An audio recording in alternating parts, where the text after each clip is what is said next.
사무엘상 16장 6절부터 13절까지입니다. 그들이 오매 사무엘이 엘리압을 보고 마음에 이르기를 여호와의 기름 부으실 자가 과연 그 앞에 있도다 하였더니 여호와께서 사무엘에게 이르시되 그 영과 신장을 보지 말라. 내가 이미 그를 보렸노라. 나의 보는 것은 사람과 같지 아니하니 사람은 외모를 보거니와 나 여호와는 중심을 보느니라. 이새가 아비나답을 불러 사무엘의 앞을 지나게 하매 사무엘이 가로되 이도 여호와께서 택하지 아니하시니라. 이새가 산마로 지나게 하매 사무엘이 가로되 이도 여호와께서 택하지 아니하셨느니라. 이새가 그 아들 일곱을 다 사무엘 앞을 지나게 하나 사무엘이 이새에게 이르되 여호와께서 이들을 택하지 아니하셨느니라 하고 이새에게 이르되 네 아들들이 다 여기 있느냐. 이새가 가로되 아직 말째가 남았는데 그가 양을 지키나이다. 사무엘이 이새에게 이르되 보내어 그를 데려오라. 그가 여기 오기까지는 우리가 식사 자리에 앉지 아니하겠노라. 이에 보내어 그를 데려오매 그의 빛이 붉고 눈이 피어나고 얼굴이 아름답더라. 여호와께서 가라사대 이가 그니 일어나 기름을 부으라. 사무엘이 기름불을 취하여 그 형제 중에 그에게 부었더니 이날 이후로 다윗이 여호와의 신에게 크게 감동되니라. 사무엘이 떠나서 람으로 가니라.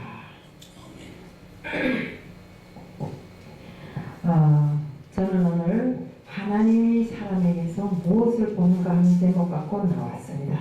기도드리겠습니다. 사랑의 하나님 아버지 감사합니다. 저는 오늘 하나님은 사람에게서 무엇을 보는가 하는 제목을 들고 다녔었습니다. 저희들은 인간 중심으로 모든 것을 보고 있지만 하나님은 그와 달리 사람에게서 중심을 보고 중심으로 모든 것을 판단하십니다.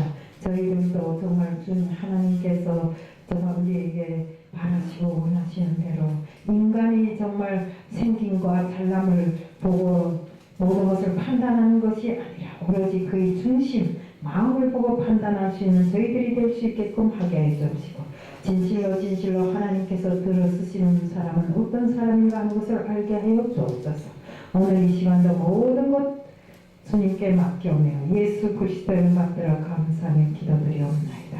아멘. 우리는 세상을 살면서 타인을, 옆에 사람들을 다 의식하고 삽니다. 얼굴에 화장하는 것부터 시작해서 비싼 옷을 사입고 정말 좋은 차를 타는 것 등에 좋은 집을 쓰고 살고 재산을 많이 모아놓고 사는 것 등에 관심을 갖고 신경을 쓰면서 이렇게 세상을 살아갑니다.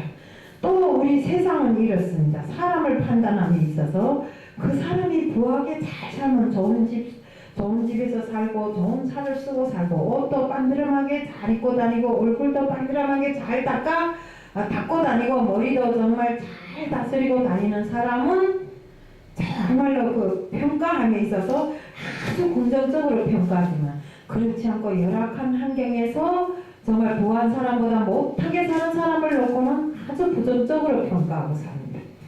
이것이 바로 우리가 하나님께서 판단하는 그 판단의 기준이 아니라 인간의 판단인 것입니다.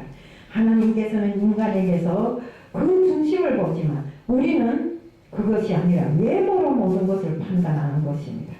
그래서 우리가 옛날 속담에 이런 것 있잖아요. 물길 물속은 알아도 한길 사람 속은 모른다.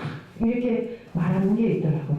그렇기 때문에 이 한길 사람 속을 모르기 때문에 우리는 겉에 보이는 모든 것을 가지고 판단하고 평가하더라고요. 하지만 하나님께서는 그렇지 않습니다.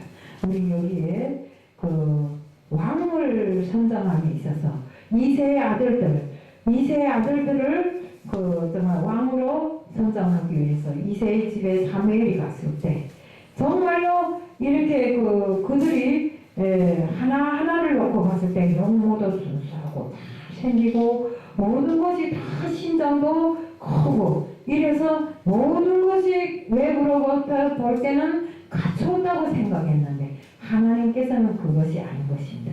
그들이 신장을 보지 마라. 생긴 것을 보지 마라. 그들이 중심을 봐라. 이렇게 말하는 것입니다. 그래서 정말 처음으로 아비나답을 그 사무엘 앞을 지나가게 했을 때 하나님께서는 그가 아니다.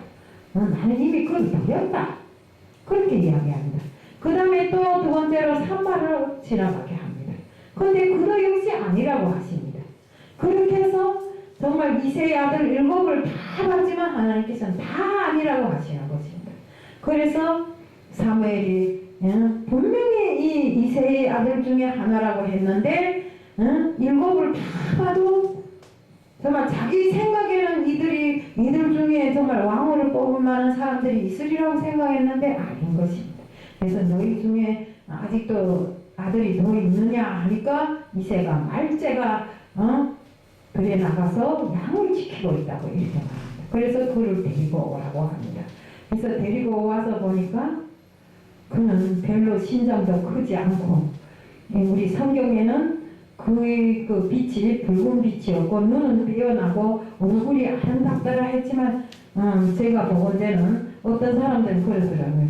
말째가 잘 생기지를 못했기 때문에 왕의 수준에 도달 못해서 말째는 양 지키려 보내고 다른 7을 선정해서 했다고는 하지만 성경에 이렇게 쭉 보면 우리 그 다윗은 큰 욕심이 없고 그 자기 그 직무에 큰 욕심이 없고 그래서 하나님을 그 사모하고 하나님 앞에 순종하는 그런 사람이었더라 이겁니다. 그래서 정말 자기는 아주 평범하게 생각하고 양치기로서 자기 임무를 다 할 때 그것이 자기가 서야 할 자리인 줄로 생각했습니다. 사무엘상 16장 7절에 답답했습니다. 여호와께서 사무엘에게 이르시되 그 영모와 신장을 보지 말라. 내가 이미 그를 버렸노라. 제가 아까 이야기를 드렸잖아요. 아비나답이 지나갔을 때 내가 이미 그를 버렸노라. 나이 보는 것은 사람과 같지 아니하니 사람은 애모를 보고 나는 나 여호와는 그 중심을 보느니라. 이렇게 놓고 봤을 때 저도 지난 기간에 보면 정말 빵빵하게 잘생기고 말 잘하고 또 이렇게 옷이라도 잘 입는 사람은 엄청나게 대단한 사람인 줄 알았어요. 그런데 하나님을 믿으면서 보니까 그런 사람 중에는 좀 좋은 것보다 나쁜 점이 더 많은 사람들이 많더라고요. 옛날에 우리 김성수 목사님도 알겠지만 어떤 사람이 여기에 와갖고 자기는 무슨 신세계가 아니면 잘 인정을 안 하고 신세계 것만 있고 신세계 것만 먹는다고 이러더라고요. 그런데는 헌금 한 번도 제대로 잘 내지 않고 여기 와서 자고 먹고 가더라고요. 이것이 신세계를 인정하는 사람이 원리겠는가? 그게 아닌 것 같습니다. 물론 신세계가 좋긴 하겠지만 그래도 하나님을 정말 믿는 사람들은 말에 있는 것이 아니라 그 마음에 중심이 있는 것입니다. 어디에 가서 무슨 일을 하든지 하나님을 우선으로 하고 하나님을 모시는 일을 정말 선으로 해서 이렇게 실행해야 되는 것입니다. 근데 우리 보면 정말 다윗이 이렇게 기름 부음을 받고 다윗이 고백한 게 뭐라고 고백했는가 하면 주의 궁정에서 첫날을 사는 것보다도 하루를 살아도 정말 이런 하나님 문지기로 사는 것이 더 좋다고 이렇게 이야기를 합니다. 그러면 여기에서 다 된 것 아닙니까? 우리 역시도 그렇습니다. 어디 무슨 엄청나게 좋은 지금 우리 세상에 나가보면 나는 뭐 했고 나는 뭐 누구를 알고 뭐 어떻게 알고 이렇게 말하더라고요. 그런데 그게 아니라 우리는 정말로 그렇게 세상 것이 아무리 좋고 대단해도 거기에서 천하를 살아도 정말 주의전에서 하루를 사는 것보다 못하다고, 더군다나 주의전에서도 그 문지기로 하루 사는 것보다도 못하다고 다윗은 고백하는 것입니다. 우리도 역시 그런 고백을 하며 살아야 되는 줄로 알고 있습니다. 정말 우리는 시편 23편은 하나님을 목자로 고백하는 다윗이 하나님을 사모하는 마음이 잘 나타나 있습니다. 시편 23편에 하나님은 부족할지라도 그 진심을 사모하고 하나님 찾는 사람을 귀히 보시는 것입니다. 사울왕은 외모도 준수했고 그의 가정도 아주 부하고 생활이 좋았습니다. 그렇지만 어떤 면에서 놓고 보면 부모에게도 효하는 참말로 인간주의적인 사람이었습니다. 그런데 이렇게 인간 중심을 기준으로 해서 사는 사람은 어느 때든지 하나님을 배반할 수 있는 이런 사람으로 될 수 있다는 것입니다. 네, 하나님 말씀에 100번 1000번 순종하지 하다가도 때로는 자기 계획에 맞춰서 순종 안 할 수 있다는 것입니다. 그래서 사울 왕을 보면 전쟁에서 승리했을 때 그 나라에 있는 양이고 염소고 이 짐승들을 다 죽이라고 했는데 하나님 앞에 제사 드린다는 명목으로 해갖고 좋은 것들을 골라서 죽이지를 않았습니다. 이것은 하나님 앞에 바로 선 자세가 아닙니다. 이런 방법은 바로 인본주의적인 사람의 생각이지 절대로 믿는 사람이 정말 하나님 앞에 순종해서 할 수 있는 이런 일이 아니라고 생각합니다. 그러나 다윗은 철저하게 하나님 앞에 하나님 말씀에 순종하는 이런 사람이었습니다. 그에게서는 하나님 말씀이 생명이었습니다. 우리 다윗이 놓고 보면 골리앗하고 싸움하러 나갈 때도 그런 게 있지 않습니까? 너는 창과 칼을 들고 나한테 나왔지만 네 키가 아무리 크고 네가 아무리 대단한 놈이라 할지라도 나는 여호와의 이름으로 너한테 나간다고 하지 않습니까? 이런 것을 봤을 때 다윗의 믿음을 볼 수 있습니다. 우리가 정말로 이렇게 처음에는 믿음을 가지고 순수하게 이렇게 살다가 그 높은 지위에 올라가게 되면 그때는 겸손이고 뭐이고 다 버려버리고 자기가 스스로 큰 자가 돼서 하나님이냐 이렇게 행세하고 다니는 사람들이 세상에 많다는 것입니다. 이것은 바로 세상이 그에게 파놓은 함정인 것입니다.